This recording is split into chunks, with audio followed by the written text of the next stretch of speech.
សួស្តីបងប្អូននេះគឺជាវីដេអូតពីវគ្គមុនតែខ្ញុំបានប្រាប់អ្នកនរគ្នាថាពេលខ្ញុំទៅដល់ខ្ញុំធ្វើឲ្យគេខ្លះមានតាំងពីច្រៀងផងមានតាំងពីរំក្នុងទឹកផងនិយាយពីថាសបាយអើយសែនសបាយដល់អ្នកគ្នាខ្ញុំមិនណែរំលើកគោកមិនឆ្អែតទេគឺថាមកចាក់ក្បាច់ក្នុងទឹកបន្ថែមចាហើយមើលតែទឹកមុខទៅក៏ដឹងថាសប្បាយយ៉ាងណាដែរតើបើចង់ដឹងថាសកម្មភាពពេលធ្វើឲ្យគេខ្លះទៅមើលទាំងអស់គ្នាពីដំបូងខំមកដល់ភ្លាមហ្នឹងគឺខ្ញុំឡើងមកមើល view គេខាងលើនិយាយពីថា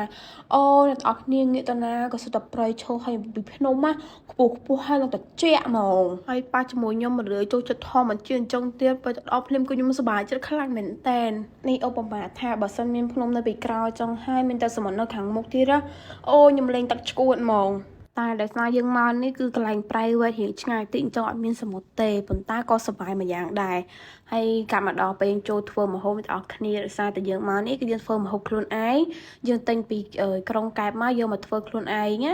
ហើយនេះអាចមើលបានចុងភៅដៃ3ដៃ4និយាយពីថាមួយគឺបញ្ចេញសមត្ថភាពអស់ហើយធ្វើមកជួយគ្នាម្នាក់ម្ដៃមួយជើងឲ្យរួចទៅដើម្បីពេលល្ងាចគឺយើងផាធីជុំគ្នាហ្មងហើយអង្គុយធ្វើហ្នឹងណាពេលយើងមកដល់ពេលនេះម៉ោង3ម៉ោង4ដល់គ្នាប៉ុន្តែវារៀងក្តៅដោយសារតែអត់ទាន់មានខ្យល់ល្អម្នាក់បែកញើសឡើងចូលពេញខ្លួនហើយត្រីស្នាដៃបងខ្ញុំបុកចាហុលក៏ហុលកាហាយហ្មងប៉ុន្តែឆ្ងាញ់ហើយបន្ទាប់មកយើងមានតាំងពីងាវមានតាំងពីមឹកហើយក្តាមនេះគឺយើងស្ងាហើ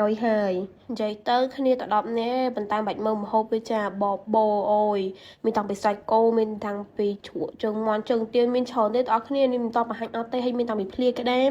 ជាមួយនឹងបង្គាទឹកភ្នែកនេះស្នាដៃអ្នកធ្វើចាអូយស្វះស្វែងណាស់ឲ្យតែរឿងញ៉ាំយើងមកត្រៀបជុំគ្នាអញ្ចឹងណាយើងធ្វើឲ្យជុំគ្នាសប្បាយជុំគ្នាពីថា